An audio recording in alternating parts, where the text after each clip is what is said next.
Muy bien, hoy vamos a conversar sobre la ética y el contador público. Vamos a hablar en estos módulos sobre el Código de Ética Profesional del Contador Público venezolano y el Código de Ética Internacional, o el Manual del Código de Ética Internacional. Comenzaremos primero con el venezolano. Pero primero tenemos que preguntarnos por qué tenemos o debemos hablar de la ética.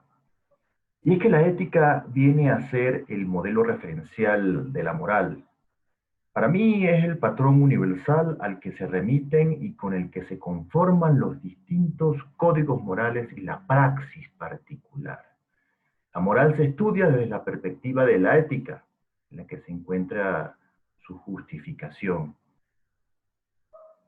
La moral, quiero hacer esa aclaratoria entre ética y moral para que eh, avancemos en estos avatares de forma bien clara y teniendo zanjada esta diferencia, porque en el lenguaje común se usan de forma indistinta y es que su origen hace muchísimos años tiene las mismas raíces. En algún momento moral y ética significaban lo mismo.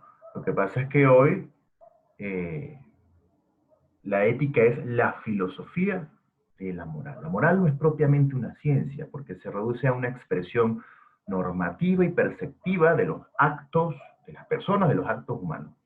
Simplemente manda o prohíbe por fuerzas de autoridad o de costumbre, pero sin explicar causas ni razones ni motivos. Determina a partir de esto qué es lo bueno, qué es lo malo, lo lícito o lo ilícito, lo sancionable o no, pero no se detiene a explicar ni a analizar la naturaleza del bien y el mal, lo que sí hace la ética.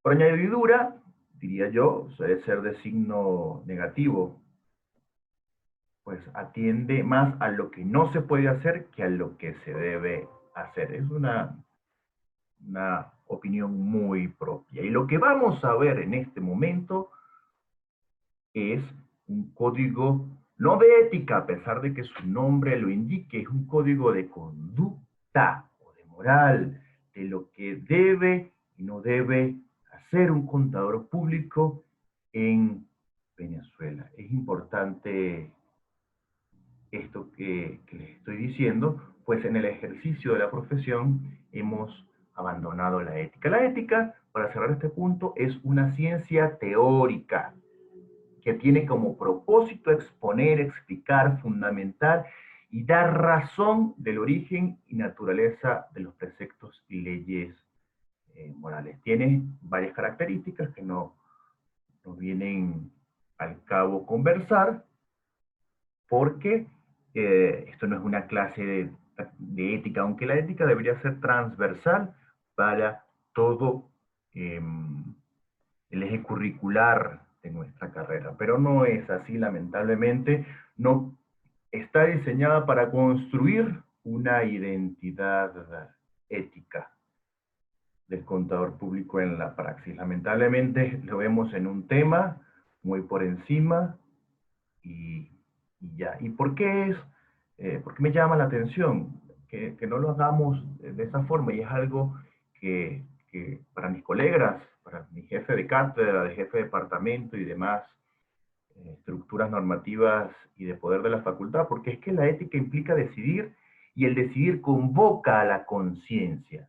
Solo el ser humano puede tomar decisiones. Los animales, hasta ahora, están limitados en este sentido. El hombre puede dejarse llevar por sus niveles instintivos en cuanto a animales, pero puede trascender esa instancia para ejercer su libertad, y ahí es donde entra la ética. Es una especie de paraguas, eh, digamos, que tiene cada ser humano o el contador público para saber hasta dónde llegar o no con relación a su conducta, para adoptar una decisión y afrontar las consecuencias, obviamente, de sus actos.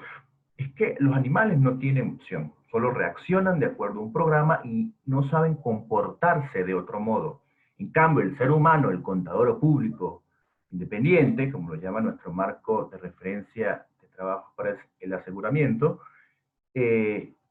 sí, el ser humano puede discernir ante cada situación y puede decidir ante las presiones más severas en una circunstancia particular. Y si alguien en el ejercicio profesional está sometido a presiones, es el contador público. Cierro este punto con esto. La naturaleza del alacrán es picar. Él no va a cambiar y tampoco va a cambiar a la de quien quiere ayudar y servir. Si alguien no te hace daño, pues toma precauciones y no permitas jamás que las conductas de otras personas condicionen la tuya.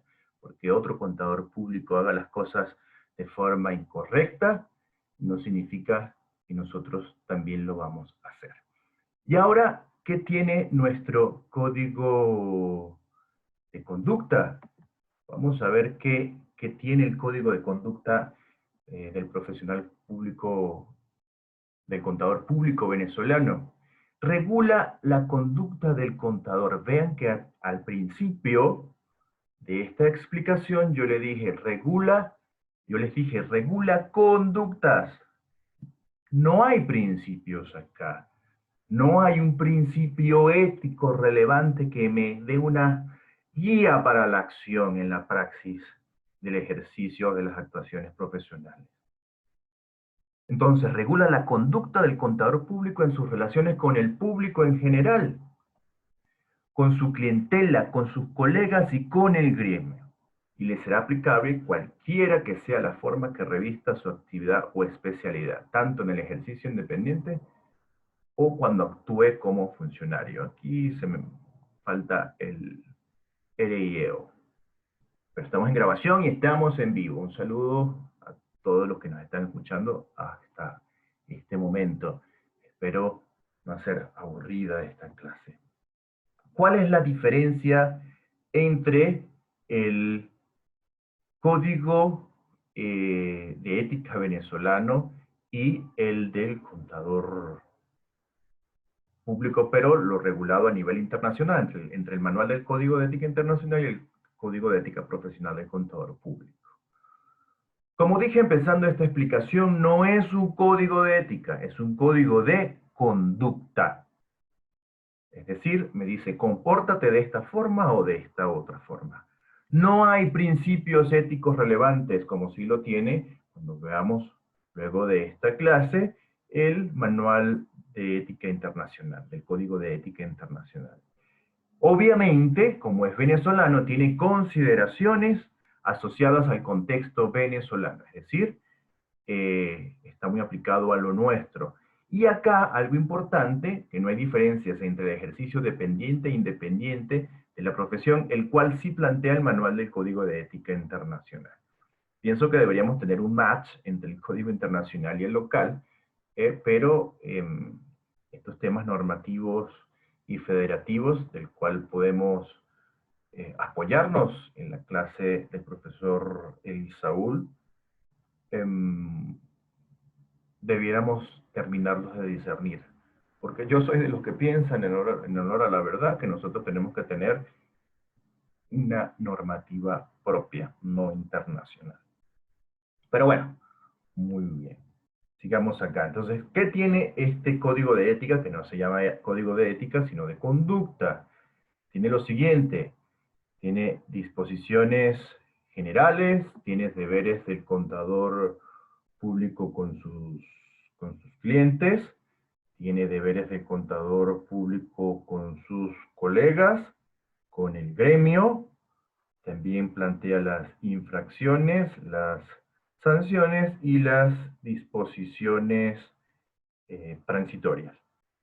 Muy bien, para no hacer esto muy largo, ya que los videos tienen un apartado particular en cuanto al tiempo, vamos a entrar en materia. En cuanto a las disposiciones generales, me habla de mis obligaciones. Tengo que tener apoyo o debo prestar apoyo a las instituciones del Estado, es decir, cualquier ente regulador de la administración pública puede solicitar, y nosotros estamos en la obligación de prestárselo, apoyo o servicio en cuanto a las actuaciones que hayamos hecho para un cliente en particular. Se nota mucho en mi ejercicio profesional como tributarista cuando el contador público sirve como prueba, o la actuación, o el dictamen del contador público sirve como prueba de mérito en una instancia interjurisdiccional para dirimir conflictos entre la administración tributaria y eh, el cliente o un sujeto pasivo. Hay actividades que son incompatibles, es decir, nosotros no podemos tener el ejercicio dependiente e independiente, es decir, de salario por honorarios profesionales, con un mismo cliente. Usted no puede ser el contador público de una empresa y a su vez hacerle el dictamen o expresar una opinión sobre los estados financieros. Hay incompatibilidad, usted debe de inhibirse.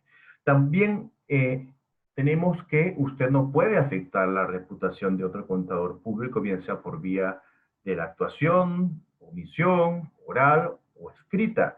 Entonces, nótese acá que estamos viendo que este código regula es conducta, ¿sí?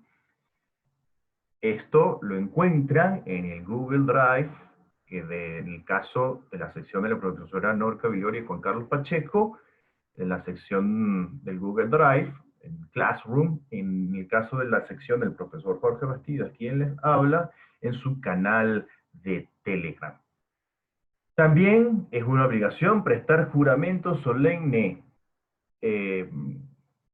y de cumplir con la ley de ejercicio de la contaduría pública, su reglamento, el código ética, los estatutos del colegio y las demás disposiciones dictadas por los organismos competentes. Es decir, nosotros les damos legitimidad al colegio, por la aceptación, o a la federación, por la aceptación que tenemos en cuanto a las disposiciones eh, reglamentarias con relación al ejercicio y las actuaciones profesionales.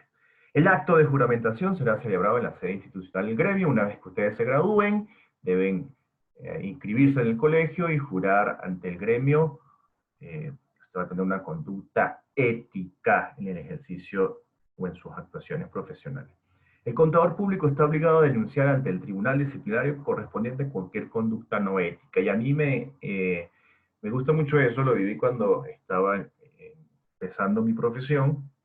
Yo denunciaba en algún momento, creo que era el presidente del colegio, mi buen amigo, el profesor Alirio Peña, cuando otros colegas cobraban por certificaciones de ingreso, balances personales, actuaciones del comisario, entre otros informes del comisario, entre otras cosas, lo cobraban por debajo de los honorarios que establece el colegio.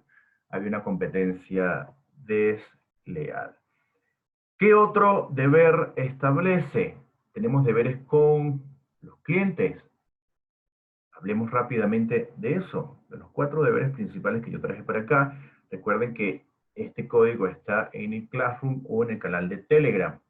El contador público deberá celebrar con su cliente un contrato por escrito, y acá quiero referirme al Código Civil, que es quien regula este tipo de actuaciones entre un contador y su cliente. Los contratos entre dos partes, desde el punto de vista civil, lo regula, entre otras normas, el Código Civil. Recuerden que nuestro ejercicio profesional no es mercantil, es un acto civil. Por esto, las administraciones tributarias, eh, los organismos creadores de leyes, no incorporan como una actividad económica lo que hacen contadores, médicos, abogados, porque es un acto meramente civil, a pesar de que hay una connotación onerosa o económica en su actuación. El contador público deberá celebrar con su cliente un contrato por escrito, este lo tenemos repetido acá, no importa. El contador público no deberá firmar informes de auditoría que no hayan sido redactados por él o bajo su dirección, y esto se da mucho en el ejercicio profesional. Personas que necesitan para sus actuaciones, por ejemplo, para ser proveedor del Estado, que tienen que estar inscritos en el Registro Nacional de Contratistas, buscan contadores que le firmen el informe de auditoría sin la adecuada revisión. También debemos abstenernos de actuar en los siguientes casos: cuando sea pariente hasta el 4 grado de consanguinidad y segundo de afinidad del propietario o socio de la empresa. Es decir, si hay una relación familiar entre usted y su cliente, hay que abstenerse de actuar. Muy bien, seguimos acá. Deberes del contador público con sus colegas. No podemos tener competencia desleal, y ya lo hablaba hace rato. Competencia desleal sobre todo se da o en el desprestigio que tienes tú con el trabajo de un colega. Eso no es libre competencia, eso se llama, disculpen lo coloquial, sinvergüenzura. Que usted hable mal de los demás y que usted no puede hablar por su propio trabajo, habla muy mal de usted. Y también se da cuando competimos de forma desleal con relación a los honorarios profesionales. Aunque la actuación ahorita en Venezuela, o la situación en Venezuela, ha obligado que muchos contadores, por necesidad, pues tengan que exigir una contraprestación justa por sus trabajos. Recuerden, que ya lo veíamos en las clases anteriores, llevar y tener libros de contabilidad no es una función inherente al contador público, solo hacen los TCU. Ya hablamos de eso en la clase de la profesora Norca y el profesor Juan Carlos, maestros de esta asignatura. Tampoco, también debemos evitar ofrecer trabajos directa o indirectamente a empleados o socios de otros contadores, en un trato perjuicioso de tipo político, religioso, sexo, raza, de nacionalidad. También debemos evitar tomar la iniciativa para gestionar directa o indirectamente el trabajo de los clientes de otro contador público. Deje de estarle quitando a los clientes a los demás. Yo sé que esto es un tema de business, un tema de negocio, pero si hay un contador que está fallando con X o determinado cliente y ese cliente llega a usted, instelo a que subsane esa relación con su antiguo contador, porque en algún momento puede estar usted o puede vivir esas situaciones.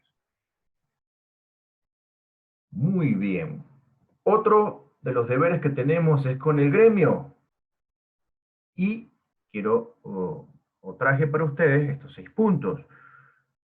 ¿Qué debemos evitar? Usar los medios de comunicación social para discutir los asuntos que se le encomiende. Usted no puede cobrarle a un cliente por Instagram, por Telegram, por WhatsApp, por Zoom, por Google Meet, por WebSysec. No puede. Usted no puede exponerlo, ¿sí? Hay unas vías y canales regulares para ejercer los actos de cobro que van desde dirimir esos conflictos en el colegio hasta otras instancias.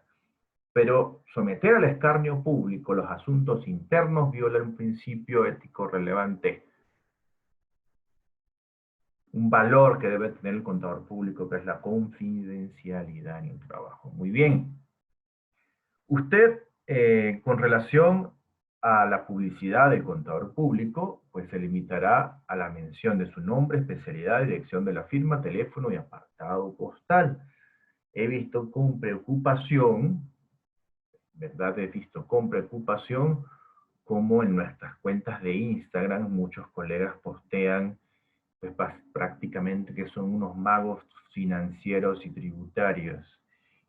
Y a pesar de que la contabilidad tiene su origen en un libro de magia hace muchísimos años, nosotros somos personas que nos vamos a graduar, tenemos la licencia para narrar o contar hechos económicos y transacciones, y también para validarlas. Nosotros no somos magos ni hechiceros. Eso se lo dejamos a nuestro buen amigo Harry Potter. También asociar la denominación de contador público en anuncios para ofrecer servicios no reservados al ejercicio independiente de la profesión, el contador público debe evitarse. Esto de acuerdo a la ley de ejercicio de la contaduría pública, el cual ya vimos en el tema pasado. También debemos evitar ofrecer los servicios profesionales mediante circulares, boletines o por medios de contacto que no sean consecuencias de relaciones personales. Esto ciertamente ha ido cambiando un poco por el avance de la tecnología, y el boca a boca a veces no es suficiente para mercadear nuestros servicios. Importante con el uso de los símbolos y logotipos de la federación. Eh, Siempre que sea de estricto cumplimiento de sus actividades gremiales y o profesionales, usted puede usar esos símbolos. De resto, no. Importante esto, sobre todo lo he visto mucho en la universidad, donde se ha usufructuado el logo de nuestra universidad, cualquiera lo usa, incluso el de nuestra facultad. Llamo a la reflexión para todas aquellas personas que tienen actividades de extensión o extracurriculares a que hagan un correcto uso de los símbolos de nuestra universidad bicentenaria de 233 años, si no me equivoco. El contador público que cambie de domicilio o jurisdicción también debe participar del colegio donde esté inscrito. En este caso, por ejemplo, si yo me mudo al Miranda, debo ejercer o comunicar al colegio de esa jurisdicción para ejercer para mi ejercicio profesional en esa determinada instancia territorial. Muy bien, con relación a las infracciones, ciertamente este código deja mucho, no sé si mucho que desear, pero creo que no hay una tipificación tan taxativa sobre las infracciones en temas sancionatorios en Venezuela. La doctrina del derecho es bien explícita, ¿no? En cuanto a la correlación entre una infracción y su respectiva sanción. Pero ¿cuáles son las infracciones que plantea este código? Cuando usted intervenga en arreglos indebidos con sus clientes, oficinas públicas o cualquier otro organismo, es decir, cuando un contador le diga, fírmame esta certificación de ingresos que yo gano $450 mensuales y usted es un profesor universitario, usted podrá entender de que nadie se lo va a creer, al menos que en efecto usted tenga otros ingresos, pero de no tenerlos, usted como contador no se puede prestar a ese tipo de trabajo. Usted tiene una corresponsabilidad penal y civil en esa actuación. Así que sí, mis queridos estudiantes, ustedes pueden ir presos en el momento en que usted firme algo que no está correspondiente con la realidad. Hace tiempo, hace algunos años, en Valera, hubo una demanda de divorcio sobre unos bienes del hombre a la mujer o la mujer al hombre, no recuerdo, para no entrar en temas de feminismo o de machismo, en donde hubo una demanda de divorcio sobre un estado financiero que presentaba uno de los cónyuges para la repartición de los bienes. Y el estado financiero era falso. Entonces, bueno, fue preso todo el mundo. Usted tampoco puede ofender de palabra o hecho a sus colegas, que ya los hablamos. Cuando se incurra en negligencia al emitir el informe en correspondencia a su trabajo, usted no puede decir que unos estados financieros están razonablemente presentados, es decir, están en un todo de acuerdo con la realidad si usted no los ha revisado o no aplicó pruebas suficientes de profundidad que le permitan decir o aseverar que usted tiene una seguridad razonable sobre la información que allí se presenta. Cuando usted encubra un hecho importante a sabiendas que es necesario manifestarlo, es decir, cuando usted vea que un cliente, y aquí hay un debate interesante con relación a la confidencialidad, pero cuando usted vea que un cliente está robando al Estado, a sus trabajadores, a otros socios, usted está en la obligación de hacerlo saber. Gracias a Dios, yo en mi ejercicio profesional, incluso en mi actual trabajo como comisario de Fomprula, siempre he tratado de lo que no está, de actuar conforme a la ley, lo que no está adecuado a la ley o a la ética, siempre me he pronunciado con relación a ese tema. Muy bien, las sanciones. Las sanciones a que haya lugar se regirán por los artículos 53 al 57 del reglamento de los tribunales disciplinarios de los colegios y de la federación. Por eso le digo, hay una especie de, está como incompleto este código de conducta. Y en cuanto a las disposiciones transitorias para cerrar esta participación, las normas de este código de ética solo podrán ser modificadas por la Asamblea Nacional de la Federación de Colegios de Contadores Públicos de Venezuela. Espero que hayan disfrutado este paseo por el código, corto paseo por el código de ética y de conducta venezolano. En la próxima clase vamos a compartir sobre el código internacional, el manual del código de ética internacional. ¿Sí? A modo de conclusión,